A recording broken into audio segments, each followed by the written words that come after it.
নমস্কার। News media সিটির একান্ত আলাপচারিত অনুষ্ঠান ফেস টু ফেস আপনাদের স্বাগত জানাচ্ছি। বর্তমানে আমাদের রাজ্যে এবং আমাদের দেশে কোভিড-19 যে প্যান্ডেমিক, সেই প্যান্ডেমিকের পরবর্তী সময়ে যে অর্থনৈতিক অবস্থা তাকে সঠিকভাবে পরিচালনা করার জন্য এবং মজবুত করার জন্য ইতিমধ্যেই কেন্দ্র সরকার একটি বিশাল প্যাকেজ ঘোষণা করেছে, যেটা আমরা প্রত্যেকেই জানি। সেই দেশের জিডিপির 10% অর্থাৎ 20 লক্ষ কোটি টাকার একটা বিশাল প্যাকেজ। সেই প্যাকেজের ফলে রাজ্য কীভাবে উপকৃত হতে পারে, তাছাড়া রাজ্যের সামগ্রিক পরিস্থিতি নিয়ে আমরা আলোচনা করব। আজকে আমাদের সাথে রয়েছেন রাজ্য খাদি এবং গ্রামোন্নয়ন দপ্তরের চেয়ারম্যান রাজীব ভট্টাচার্য মহাশয়। প্রথমেই রাজীববাবু, আপনাকে আমাদের এই অনুষ্ঠানে স্বাগত জানাচ্ছি। নমস্কার। প্রথম যে বিষয়টা যেটা আপনার কাছে জানতে চাইব, যে ইতিমধ্যেই কেন্দ্র সরকার একটা বিশাল প্যাকেজ সেখানে ঘোষণা করেছে, 20 লক্ষ কোটি টাকার একটা বিশাল প্যাকেজ।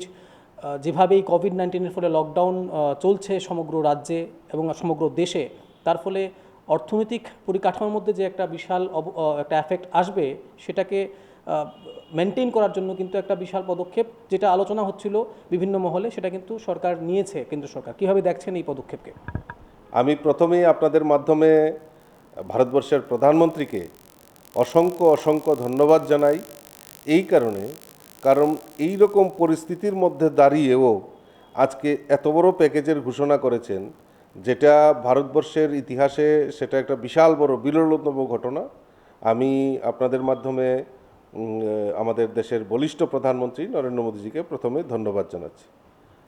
পাশাপাশি আমরা এই আপৎকালীনে যে পরিস্থিতি আমাদের মধ্যে চলছে, সেটা আমাদের যেরকম অর্থনৈতিক দুর্বলতার যে প্রভাব আমরা যেটা চিন্তা করছিলাম, তো সেটাকে কাটিয়ে ওঠার জন্য বিভিন্ন প্রচেষ্টা, বিভিন্ন প্রকল্প নেওয়া হচ্ছে। হোক কেন্দ্রীয় সরকার, হোক রাজ্য সরকার, তাদের পাশে দাঁড়ানোর এবং যারা দুস্থ পরিবার রয়েছে, আজকে যারা লকডাউনের কারণে কাজকর্ম করতে পারছেন না, যারা ঘরবন্দি রয়েছেন তাদের জন্য, এবং বিভিন্ন অংশের মানুষ যারা দুস্থ রয়েছেন তাদের জন্য বিভিন্ন আর্থিক প্যাকেজ ঘোষণা করে কেন্দ্রীয় সরকার আর রাজ্য সরকার যে বলিষ্ঠ পদক্ষেপ নিচ্ছেন, এইটা তাদেরকে আমি প্রথমেই বলেছি ভারতবর্ষের প্রধানমন্ত্রীকে ধন্যবাদ জানাই। তৎসঙ্গে আমাদের রাজ্যের মাননীয় মুখ্যমন্ত্রী আদরণীয় বিপ্লব কুমার দেবজিকেও আমি আপনাদের মাধ্যমে অসংখ্য ধন্যবাদ জানাই। এই যে 20 লক্ষ টাকার একটা বিশাল প্যাকেজ, সেটা বলা হচ্ছে সমগ্র জিডিপির একটা 10%, যেটা আপনিও বললেন যে একটা ঐতিহাসিক পদক্ষেপ। এবং গতকালকে আমরা দেখেছি দেশের অর্থমন্ত্রী নির্মলা সীতারামন, তিনি সেখানে তার বিস্তৃতভাবে সেটা অনেকদিন হয়তো বা তিনি প্রেস কনফারেন্স করবেন এই বিষয়টাকে নিয়ে। 3 লক্ষ কোটি টাকার একটা বিশাল প্যাকেজ সেখানে ঘোষণা করা হয়েছে, বিশেষ করে ক্ষুদ্র এবং মাঝারি শিল্পের জন্য। সেখানে কুটির শিল্প এবং গ্রামোন্নয়ন দপ্তরের বিভিন্ন শিল্প যেগুলি রয়েছে তাও রয়েছে। আপনার কাছ থেকে আমরা একটু বিস্তারিতভাবে জানার চেষ্টা করব, এই প্রকল্প থেকে আমাদের রাজ্যে যারা ক্ষুদ্র ব্যবসায়ীরা রয়েছেন তারা কীভাবে উপকৃত হতে পারে। দেখুন, এইটাই সবচেয়ে বড় জিনিস, যে আজকে যারা মাঝারি শিল্প, তো বড় শিল্প তো রয়েছে, বড় শিল্পের একটা আঘাত হয়তো আসতে পারে, কিন্তু পাশাপাশি যারা মাঝারি শিল্প বা মাঝারি বিজনেসম্যান যারা রয়েছেন, মিডল, তো তাদের মধ্যেও আর্থিক একটা দুর্বলতা সেটা হতে পারে, হবেই সেটাতে। কিন্তু এইটাকে রিকভারি করা, তার জন্য সরকার যেরকম উদ্যোগ গ্রহণ করছে, পাশাপাশি আমি যেরকম এজ এ খাদি বোর্ড, আমরা সেটা দীর্ঘদিন ধরে, কারণ আমাদের রাজ্যের মাননীয় মুখ্যমন্ত্রী বলছেন যে বিকল্প অর্থনীতিটাকে চাঙ্গা করতে হবে দেশের যে কোনো সময় ইকোনমিক ক্রাইসিসে। তো এই যে বিকল্প অর্থনীতি, সেটাকেই কাজে লাগানো যায়। যেরকম উদাহরণস্বরূপ আমরা যখন দেখি যে মহিলারা আমাদের সংসারে যেরকম সেটা প্রভাব রয়েছে, আমাদের মহিলারা ধরুন কোনো একটা হাজব্যান্ডের পকেট কেটেই হোক বা সঞ্চয়ের একটা মাধ্যম, ওনারা কিন্তু সঞ্চয় করে রাখেন। তো যখন দেখা যায় যে মাসের একটা শেষ বা একটা অভাব অনটন শুরু হয়, তখন কিন্তু ওই মহিলারাই ওই প্যারালাল ইকোনমি ওইটাকে সংসারের এইটাকে যোগান দিয়ে ওই তার সংসার চলার ক্ষেত্রে যে অর্থনৈতিক প্রতিবন্ধকতা আসে, সেটা অনেকটা লাঘব করে যায়। ঠিক সেই রকম আমাদের খাদি ভবন থেকেও আমরা উদ্যোগ নিয়েছি, গতকালকেও আমি মিটিং করেছি, তার আগেও বেশ কয়েকবার আমরা মিটিং করছি এবং রাজ্য সরকারকে ইতিমধ্যে আমরা লিখেছি, আমরা সেই সুপারিশ করেছি যে আমাদেরকে সহায়তা করার জন্য, এবং ইতিমধ্যেই আমাদেরকে সহায়তা করার জন্য আমাদের রাজ্যের মাননীয় মুখ্যমন্ত্রী প্রতিশ্রুতি দিয়েছেন এবং উদ্যোগ গ্রহণ করেছেন। কীরকম? যেরকম ধরুন, আমরা এখন মানে নিত্য প্রয়োজনীয় যে জিনিসগুলি রয়েছে সেইগুলিকে, আজকে ধরুন একটা বাড়িতে একটা গামছা সবার দরকার, একটা লুঙ্গি সবাই আমরা ব্যবহার করি, এইটাকে খাদির মাধ্যমে কিভাবে আমরা সেটা তৈরি করা যায়, কারণ আপনারা জানেন যে খাদির যে চরকার সুতা রয়েছে সেটা তার একটা বৈশিষ্ট্য। তো এই চরকার সুতা দিয়ে আমরা লুঙ্গি, গামছা এবং থান কাপড় কম রেটে সুলভ মূল্যে সেটা সরবরাহ করার জন্য আমরা ইতিমধ্যেই উদ্যোগ গ্রহণ করেছি। অমরপুর, গর্জনমুড়া এবং আড়ালিয়াতে আমাদের উইভিং সেন্টার রয়েছে, সেখানে ওনারা করছেন। এটাকে আরও বড় পরিসরে কিভাবে করা যায় তার জন্য আমরা চেষ্টা করছি, উদ্যোগ গ্রহণ করছি। এখানে একটু বলতে চাইবো যে যেই প্যাকেজটার কথা বলা হয়েছে স্বয়ংসম্পূর্ণ ভারত, এবং সেখানে কিন্তু বলা হচ্ছে যে লোকালকে গ্লোবাল করা, প্রধানমন্ত্রী যেটা বললেন, অর্থাৎ এখানে জোর দেওয়া হচ্ছে স্থানীয় যে শক্তিটাকে বা যে সেটা শিল্পকে, তাকে প্রাধান্য দেওয়া, সেই বিষয়ে যেটা আপনি বললেন, এমএসএমইর কথা বললাম। তো এই বিষয়টাকে কেন্দ্র করে আপনারা কী ধরনের পদক্ষেপ গ্রহণ করছেন যাতে করে এই বিষয়টাকে আরও বেশি চাঙা করা যায় রাজ্যে? আমি আসছি একটা করে। যেরকম ধরুন, আমরা সেটা তো উইভিং সেন্টার রয়েছে, তার পাশাপাশি কিছু ছোট ইন্ডাস্ট্রি, ছোট স্কেলের ইন্ডাস্ট্রি, যেরকম আমাদের ইন্ডাস্ট্রি ডিপার্টমেন্ট থেকে অলরেডি আমাদের একটা গ্র্যান্ট দেওয়া হয়েছে। এইখানে ধূপকাঠির শলা, আপনারা জানেন যে ধূপকাঠির শলা, কারণ এখানে বাঁশের প্রচুর বাঁশ রয়েছে, এই বাঁশ দিয়ে ধূপকাঠির শলা তৈরি করা, এবং সেখানে আমরা হিসাব করে দেখেছি, আমরা অলরেডি একটা মানে স্কিম আমরা করছি এবং আমাদেরকে ইন্ডাস্ট্রি ডিপার্টমেন্ট আর্থিকভাবে সহায়তা করছেন। সেখানে আমরা গ্রামীণ রোজগার, আমরা ছোট ছোট ধরুন ক্লাস্টার রয়েছে, তাদেরকে আমরা একটা মেশিন দেব, এখানে বাঁশের শলা তৈরি করে, ধূপকাঠির শলা তৈরি করে, এবং ব্ল্যাক স্টিক যেটা ধূপকাঠির আমরা করি, সেইটাও করার জন্য আমরা কিছু ক্লাস্টারকে আইডেন্টিফাই করে তাদেরকে আমরা সেভাবে আর্থিক প্যাকেজ দেব। এবং তাদের শুধু উৎপাদন করলেই তো হবে না, তার মালটা যাতে বাজারজাত করা যায় তার জন্য খাদি মার্কেটিংয়ের দায়িত্ব নেওয়ার জন্য উদ্যোগ গ্রহণ করছে। পাশাপাশি আমি ইতিমধ্যে ডিসকাশন করছি, আমার যারা আধিকারিকরা রয়েছেন তাদেরকে বলছি, আমি যেমন পাপড় এবং ছোট পাপড়ের একটা ইন্ডাস্ট্রি, এইটা গ্রামীণ অর্থনীতি, যেমন পাপড়ের মেটেরিয়ালস তৈরি করে যারা মহিলারা রয়েছেন তাদের মধ্যে সে মেটেরিয়ালসটা মানে তারা পাপড়গুলি তৈরি করবে এবং আমরা সেগুলি পারচেস করে আমরা খাদির উদ্যোগে আমরা সেগুলি মার্কেটিং করব। পাশাপাশি আমরা করছি যেমন ধূপকাঠির শলা, পাপড় এবং আরও দুই একটা জায়গাতে আমরা আইডেন্টিফাই করার চেষ্টা করছি।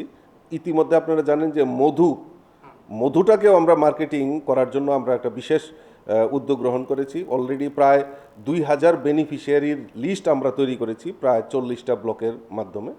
40টা ব্লকে আমরা 2টা ব্লকে আমরা অলরেডি ট্রেনিং করে দিয়েছি, তাদেরকে ইকুইপমেন্টস হাতে তুলে দিয়েছি এবং তাদেরকে মনিটরিং করার জন্য, তারা যাতে ইন্টারেস্ট গ্রো হয় তার জন্য আমরা খাদি থেকে আমরা উদ্যোগ গ্রহণ করছি।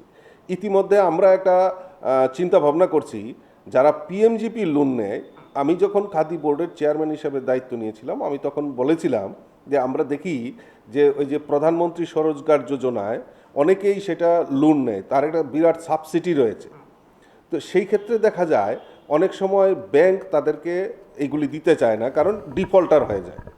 তো আমি যেটা বিশেষ করে উদ্যোগ গ্রহণ করছি যে কেন ডিফল্টার হবে, কারণ একটা বেকার যারা উদ্যমী, যে সে তার নিজে রোজগার করবে, নিজের উপার্জন তৈরি করবে, তো সেই জায়গাতে লোন নেওয়ার পর ডিফল্টার কেন হয় সেগুলিও খুঁটিনাটি আমরা বিশ্লেষণ করে তাদের যেন উৎপাদিত, যেমন আজকে পিকেল তৈরি হয় আমাদের রাজ্যে, বিভিন্ন জুস তৈরি হয়, তো আমরা সেটা আউটলেটের মাধ্যমে, আমাদের খাদির ভবন রয়েছে সেখানেও আমরা বিক্রি করব এবং আমরা ছোট ছোট একটা ইউনিট তৈরি করব, যেমন ধরেন সেক্রেটারিয়েটে সেখানে একটা খাদির স্টল লাগানো। এখন গরমের সময় সবাই জুস খেতে ভালোবাসেন, সবাই এই বাইরের এই সিনথেটিক দেওয়া জুস কেন খাবে? আমাদের নিজস্ব তৈরি। আমি যদি এখানে পাইনাপেল রয়েছে, পাইনাপেলের জুস, এবং আমাদের এখানে জ্যাকফ্রুট রয়েছে, কাঁঠাল রয়েছে, কাঁঠালের রস দিয়েও আমরা এখানে জুস তৈরি করতে পারি। সেই পদ্ধতি আমাদের রয়েছে, এক্সপার্ট রয়েছে, তাদের মাধ্যমে ছোট ছোট গ্রামীণ মহিলা বলুন বা পুরুষ বলুন, তাদেরকে ছোট ছোট ইউনিট তৈরি করে এবং তাদের যে উৎপাদিত সামগ্রীগুলি আমরা বিভিন্ন জায়গায় আজকে যখন একটা খাদির প্রোডাক্ট কেউ ব্যবহার করবে, তার মধ্যে কিন্তু একটা আসবে, বলে যে না, আমি একটা মানে আত্মবিশ্বাস আসবে যে আমি অরিজিনাল জিনিসটা ক্রয় করছি। তো সেই উদ্যোগগুলি যদি আমরা করতে পারি, আমার মনে হয় এই যে প্যারালাল ইকোনমি যেটা রাজ্যের উন্নয়নের স্বার্থে দরকার, সেটা আমার মনে হয় একটা বিশাল বড় পদক্ষেপ হবে বলে আমার দৃঢ় বিশ্বাস। আমরা এই যে প্যান্ডেমিক সিচুয়েশন চলছে, আপনি অবশ্যই আপনার তরফে আপনার দপ্তরের যা কর্মসূচি সেটা আপনি বললেন। আমরা যদি একটু অন্য অন্য জায়গায় আসি, এই যে প্যান্ডেমিক সিচুয়েশন চলছে গোটা দেশে এবং তার পাশাপাশি আমাদের রাজ্যেও, নতুন সরকার প্রতিষ্ঠা হওয়ার পর একটা এরকম প্যান্ডেমিক সিচুয়েশনকে হ্যান্ডেল করা এটা একটা অত্যন্ত জটিল বিষয়। আপনি কিভাবে দেখছেন বর্তমান সরকার কিভাবে সিচুয়েশনটাকে হ্যান্ডেল করতে পেরেছেন? আপনি ব্যক্তিগতভাবে কিভাবে দেখছেন বিষয়টাকে? দেখুন, আমি ব্যক্তিগতভাবে রাজ্যের মাননীয় মুখ্যমন্ত্রী এবং রাজ্য সরকারকে অসংখ্য ধন্যবাদ জানাই এই কারণে, কারণ একটা মানে মানে সরকার হওয়ার পর প্রায় 2 বছর, 2 বছরের মাথায় এত বড় একটা মানে সিচুয়েশন, এরকম অড সিচুয়েশন আমাদের ত্রিপুরা রাজ্যে চলে এসেছে। তা সত্ত্বেও সরকার বলিষ্ঠ পদক্ষেপ নিয়ে আজকে যে সিদ্ধান্তগুলি নিচ্ছে, আমি অসংখ্য ধন্যবাদ জানাই রাজ্য সরকারকে। পাশাপাশি আমরা দেখছি এই বিভিন্ন স্বেচ্ছাসেবী সংগঠন, বিভিন্ন এনজিও, ক্লাব, ব্যক্তিগত উদ্যোগ যেভাবে ঝাঁপিয়ে পড়ে এই ত্রিপুরা রাজ্যের উন্নয়নের জন্য তারা কাজ করছেন মিলিতভাবে। তো আমি প্রত্যেককে আপনাদের মাধ্যমে অসংখ্য ধন্যবাদ জানাই।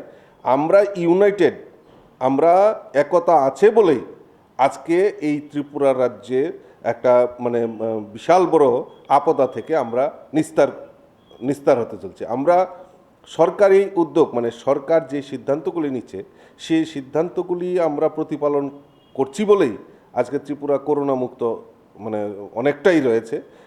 কারণ আপনারা জানেন ইতিমধ্যে 2জন তারা ট্রাভেলার বাইরে থেকে এসেছিল, তাদের মধ্যে হয়েছে, তারা সুস্থ হয়ে বাড়িতে ফিরেছে।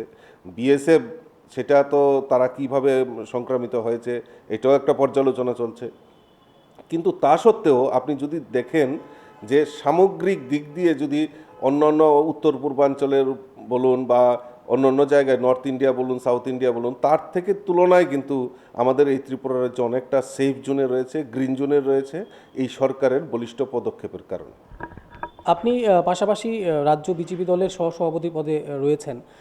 যে বিষয়টা উঠে আসছে বা বিরোধীরা যে অভিযোগটা করছে যে যে প্যাকেজগুলি ঘোষণা করা হয়েছে 20 লক্ষ কোটি টাকার প্যাকেজ হোক বা গতকালকে যে 3 লক্ষ কোটি টাকার প্যাকেজ ঘোষণা করা হয়েছে ক্ষুদ্র এবং মাঝারি শিল্পকে কেন্দ্র করে, সেখানে একটা প্রশ্ন আসছে যে শ্রমিকদের জন্য, যারা পরিযায়ী শ্রমিক রয়েছে বা বিভিন্ন ইন্ডাস্ট্রির শ্রমিক রয়েছে, তাদের জন্য কিন্তু এখনও পর্যন্ত স্থায়ী বা অ্যাকুরেট তাদের জন্য কোনো প্রকার প্রকল্প সরকার নিতে পারেনি বলে কিন্তু একটা অভিযোগ আসছে এই মুহূর্তে। কে বলেছে এটা নিতে পারেনি? শুনুন, বিরোধী দলের বিরোধিতা করা সেটা একটা নৈতিক দায়িত্ব, তাদের গণতান্ত্রিক অধিকার, কিন্তু তা কনস্ট্রাকটিভ হতে হবে। আমি ঘরে বসে বিরোধিতা করলাম, কই সর্বদলীয় মিটিং তো হয়েছিল, সেখানে তো কোনো আওয়াজ নেই, একটা শব্দ করেনি। যখন সর্বদলীয় বৈঠকের পরের দিন, কারণ সরকার অলরেডি ডিসাইডেড, সরকার যে জিনিসগুলি সিদ্ধান্ত নিয়েছে এই সিদ্ধান্তকে এখন বিরোধিতা করতে হবে। তো পার্টি অফিসে বসে প্রেস কনফারেন্স করছেন, কি বলছেন? না, সরকার 1000 টাকা করে দিয়েছে, এটাকে 1500 টাকা করতে হবে। যেখানে 5 কেজি চাল দিয়েছে সেখানে 7 কেজি 7.5 কেজি দিতে হবে। তো এইটা একটা বিরোধিতা, নৈতিকতার প্রশ্ন। আজকে বিভিন্ন জায়গায় ত্রাণ সামগ্রী দেওয়ার নাম করে পলিটিক্যালাইজেশন, রাজনীতি করার চেষ্টা করছে। বাড়িতে কুপন ধরিয়ে দিচ্ছে, কি পার্টির সিম্বল দিয়ে। এখানে একটা একটা অভিযোগ রয়েছে বিরোধী দলের তরফ থেকে। আপনি যেটা বললেন এই যে ত্রাণ সামগ্রী বিতরণের বিষয় এবং রাজ্য যারা প্রধান বিরোধী রয়েছেন সিপিআইএম তারা কিন্তু বিভিন্ন জায়গায় বলেছেন যে তারা এই বিষয়ে সরকারের যে সিদ্ধান্ত রয়েছে সিদ্ধান্তের সমর্থন তারা করছেন, কিন্তু একটা অভিযোগ করছেন যে এই ত্রাণ সামগ্রী বিতরণের সময় তারা কিন্তু আক্রান্ত হচ্ছেন এবং সেটা কিন্তু শাসক দলের উপর তারা সেই অভিযোগটা রাখছেন। আক্রান্ত কোথায় হয়েছে? আক্রান্ত এভিডেন্স তো উল্টো আমাদের এই, আমি একটু আগে খয়েরপুর থেকে এসেছি, যিনি পবিত্রকর এই অপবিত্র করে রেখেছেন খয়েরপুরটাকে, আমাদের প্রধানের উপর গাড়ি চালিয়ে দিয়েছে, পা ভেঙে দিয়েছে। এইরকম অপবিত্র লোক, তারা 25 বছর ধরে শাসন করেছে ত্রিপুরা রাজ্যে। তিনি কিন্তু অভিযোগ করেছেন যে ত্রাণ সামগ্রী বিতরণের সময় পশ্চিম জেলা তার যে সংগঠন সেখানেও আক্রান্ত হয়েছেন তার দলের কর্মীরা। আমি বলছি আপনাকে, তারা তারা তো এই নাটকগুলি বন্ধ করতে বলুন তাদেরকে। তারা গণতন্ত্র গণতন্ত্র বলে চিৎকার করে, কই আগরতলা শহরে মিছিল হয়, কই তাদের মিছিলে তো আক্রমণ হয় না। তারা বিভিন্ন জায়গায় অ্যাক্টিভিটিস করে, কই কোনো আক্রান্ত তো হয় না। আজকে চিন্তা করে দেখুন, আমি আপনাদের মাধ্যমে বলতে চাই, আমরা দেখেছি 25 বছর এই রাজ্যে এই এত বড় আপদকালীন পরিস্থিতি চলছে, কোথাও কোনো রকম রাজনৈতিক এই শাসক দল 1 টাকা চাঁদা তুলেছে? না সরকারি কর্মচারী, না কোনো জায়গায় কোনো অর্গানাইজেশন, কোনো ইন্ডাস্ট্রি, কোনো ব্যবসায়ী প্রতিষ্ঠান চাঁদা তোলা হয়নি। বিগত দিনে আমরা দেখেছি সাধারণ আগরতলা শহরে ফ্লাড হলে ওই চাঁদার ডাব্বা নিয়ে, ওই ভিয়েতনামে হামলা হয়েছে আর ওই ত্রিপুরা রাজ্যের ডাব্বা নিয়ে বেরিয়ে যেত, আর তার 80% পার্টির ফান্ডে থাকতো আর 20% ওই গিয়ে তারা তারা ত্রাণ সামগ্রী বিলি করতো। এটা এটা ইতিহাস, এটা আমাদের মুখে বলতে হবে না। আপনি কথাগুলি বলেছেন বলেই, এইটা রাজনীতি করার সময় না। রাজনীতি আমরা কখন করব? এখন দুস্থদের পাশে দাঁড়ানো, কিভাবে সারভাইভ করা যায়, ত্রিপুরাকে কিভাবে সারভাইভ করা যায়, কারণ আমরা ত্রিপুরাতে বসবাস করি। এখন রাজনীতি করার নয়, রাজনীতি করার বহু সময় রয়েছে। আমি আপনাদের মাধ্যমে বলবো, যারা বিরোধী দল যারা রাজনীতি করেন, আমরা তাদেরকে সম্মান জানাই। তারা যদি না থাকে, বিরোধী দল যদি না থাকে, বিরোধী দলের আওয়াজ যদি না যায়, সরকারের স্বচ্ছতা আসবে না। একাংশ আমরা দরকার, আমরা জানি গণতন্ত্র, কিন্তু এই জিনিসটাকে এই আপৎকালীন পরিস্থিতির উপর দাঁড়িয়ে যদি রাজনীতি কেউ করে, তাদেরকে 2018-তে মানুষ, ত্রিপুরা রাজ্যের মানুষ উপযুক্ত জবাব দিয়েছে। 2019-এর লোকসভা নির্বাচনে তাদেরকে জবাব দিয়েছে, পঞ্চায়েত নির্বাচনে তাদেরকে জবাব দিয়েছে, উপযুক্ত জবাব দিয়েছে। তো কাজেই এই আপৎকালীন পরিস্থিতির যে রাজনীতিকরণ করছেন, তার জবাব দেওয়ার জন্য এই ত্রিপুরা রাজ্যের মানুষ তৈরি রয়েছে। আমরা শেষ করব আমাদের আলোচনা। শেষ যেটা আপনার কাছ থেকে প্রতিক্রিয়া জানবো, যে সামনে অর্থনৈতিক বিপর্যয় আসছে, আপনি কিভাবে মনে করছেন সামনে সরকারের কাছে একটা বড় চ্যালেঞ্জ হিসেবে থাকবে বিষয়টা, এবং সরকার, আপনি কিভাবে মনে করছেন যে সরকার কতটা সমর্থ হবে এই সিচুয়েশনটাকে কন্ট্রোল করতে, রাজ্যের প্রেক্ষাপটে বলছি? আমাদের গার্জিয়ান রয়েছেন 56 ইঞ্চিওয়ালা, আমাদের দেশের প্রধানমন্ত্রী রয়েছেন, বলিষ্ঠ প্রধানমন্ত্রী রয়েছেন। তো কাজেই আমার মনে হয় না এই ত্রিপুরা রাজ্যের একটা গরিব অংশের মানুষ না খেয়ে মরতে পারবে, একটা ইন্ডাস্ট্রি মরে যাবে, একটা বিজনেসম্যান মরে যাবে, সেই রকম হতে পারে না। কারণ আমরা এই রকম বলিষ্ঠ প্রধানমন্ত্রীর নেতৃত্বে আমরা দাঁড়িয়েছি, এবং তৎসঙ্গে আমাদের রাজ্যের এরকম একজন বলিষ্ঠ মুখ্যমন্ত্রীর আমরা পেয়েছি গার্জেন হিসাবে। আমি নিশ্চয়ই দৃঢ় বিশ্বাস সরকার সঠিক সিদ্ধান্ত এবং সঠিক দিশা দিয়ে এই ত্রিপুরা রাজ্যকে সারভাইভ করার জন্য একটা বিশাল বড় পদক্ষেপ নেবে বলে আমার দৃঢ় বিশ্বাস। ধন্যবাদ। আমাদের সাথে ছিলেন রাজীব ভট্টাচার্য, খাদি এবং গ্রামোন্নয়ন দপ্তরের তিনি রাজ্যের চেয়ারম্যান, এবং তিনি অবশ্যই শাসক দলের সহসভাপতির দায়িত্ব রয়েছেন। তিনি কিন্তু সরাসরি আমাদের কাছে তুলে ধরেছেন আগামী দিনে রাজ্যের এই ক্ষুদ্র এবং মাঝারি শিল্পগুলিকে চালিয়ে যাওয়ার জন্য, সেই শিল্পকে উন্নত করার জন্য কী ধরনের পদক্ষেপ তারা গ্রহণ করেছেন। ইতিমধ্যেই তারা সিদ্ধান্ত গ্রহণ করেছেন বিভিন্ন সেক্টরে সেখানে মানুষদের কাছে পৌঁছে দেওয়ার জন্য এই ব্যবস্থাপনাকে। তার পাশাপাশি অবশ্যই রাজনৈতিক প্রেক্ষাপট নিয়েও তিনি আলোচনা করার চেষ্টা করেছেন। আমরা আমাদের আজকের এই আলোচনা এখানে শেষ করছি। দেখতে থাকুন নিউজ মিডিয়া সিটি। নমস্কার।